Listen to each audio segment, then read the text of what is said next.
Mimi kwa majina naitwa Mwalimu Fatma Nasoro, natoka ofisi ya Waziri Mkuu TAMISEMI. Na uzuri wake ni mratibu wa masuala ya school wash. Katika masuala mazima ya ulinzi na usalama wa mtoto, serikali sasa hivi imelivalia njuga, naweza kusema swala hilo. Kwa shule za msingi na sekondari tumetoa miongozo ya masuala mazima ya ulinzi na usalama wa mtoto. Tuna miongozo inaitwa Safe School na tuna program sasa hivi katika shule zetu zote za msingi na sekondari inaitwa Safe School Programs. Yaani lengo kubwa ni kuhakikisha watoto wanakuwa salama muda wote wakati wakitoka shuleni na kwenda nyumbani na kutoka nyumbani kwenda shuleni. Tumetengeneza masuala ya mapito salama kwa watoto, yani kuwa zile njia salama, safe passage, na kushirikisha jamii. Maeneo ambayo kuna vichaka, mapori, jamii inashirikishwa kusafisha zile njia ili watoto wapite salama kutoka kwenda na kurudi shuleni. Pia kwa kushirikiana na jamii na maafisa wetu maendeleo ya jamii na walimu wetu, kila shule na mwalimu wa ushauri na unasihi. Kwa upande wa watoto wa kike na wa kiume, kila shule na walimu wawili. Yote ni kuimarisha masuala mazima ya ulinzi na usalama wa mtoto. Pia kuna jumbe mbalimbali katika shule ambazo watoto wenyewe wanazipitia, yani kuwa na confidence. Watoto pia wanajengewa uwezo kupitia walimu ambao wamepata mafunzo. Tumeshatoa mafunzo kwa walimu wa shule za msingi na sekondari, masuala mazima ya usalama wa mtoto, masuala ya safe schools. Kwa hiyo tumetoa mafunzo.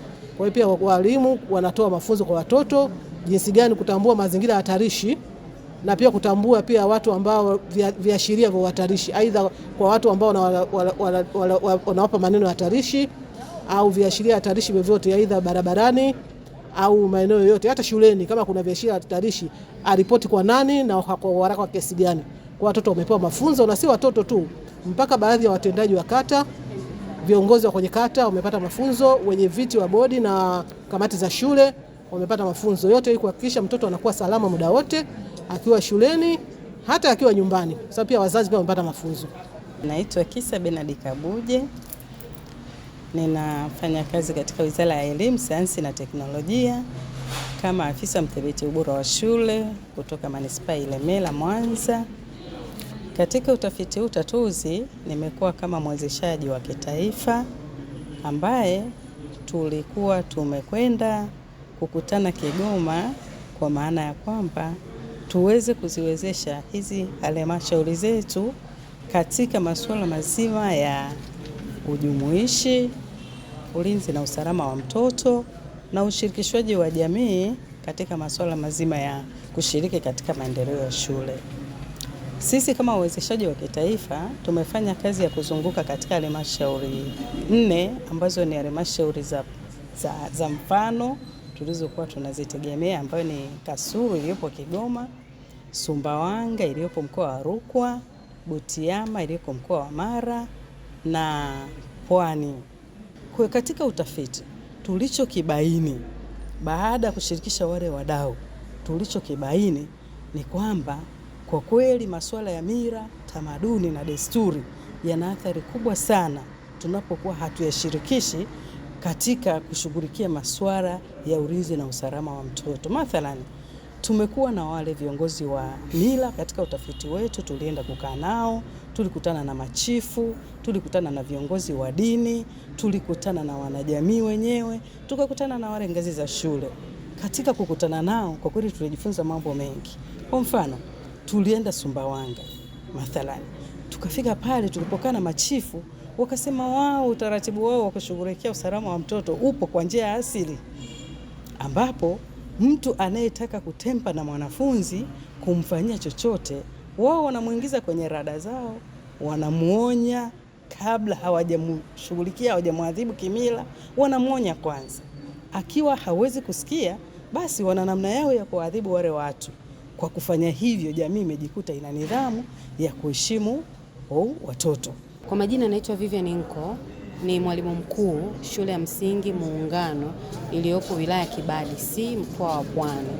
Tumeshiriki warsha hii iliyokuwa inahusu utafiti tatuzi kwa ajili ya utekelezaji wa mikakati mitatu ambayo ilikuwa ni usalama wa mtoto, ujumuishi wa elimu shuleni, majumbani na njiani, pamoja na ushirikishwaji wa jamii.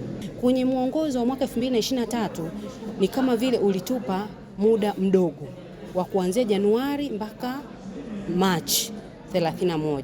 Lakini kwa jinsi tulivyozungumza na kutoa mapendekezo, tumependekeza kwamba hili zoezi la ubainishaji na upimaji wa kuweza kutambua watoto wenye mahitaji maalum basi lifanywe kwa mwaka, kwa miezi yote.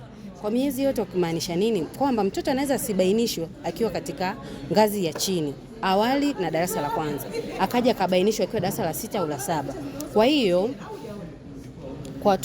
tukisema hilo zoezi liwe endelevu, litamsaidia hata yule ambaye alishindwa kuongea akiwa darasa la chini, au mwalimu au jamii imeweza kumbainisha akiwa juu, basi apate haki zake stahiki.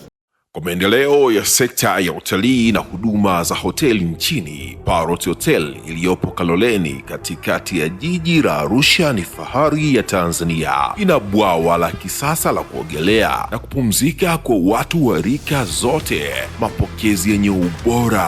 Hapa utapata kahawa safi na vinywaji baridi vya kila aina, lifti za kisasa za kupeleka kwenye floor 13 zenye vyumba zaidi ya 100, vyumba vya kulala vyenye mazingira salama na tulivu, vyenye joto la upendo na baridi ya starehe, kumbi za mikutano zenye vifaa vya kisasa, mazungumzo ya kitaifa na kimataifa, sehemu nadhifu ya chakula yenye kuleta hamu, vyakula vyenye viwango vya ubora wa afya.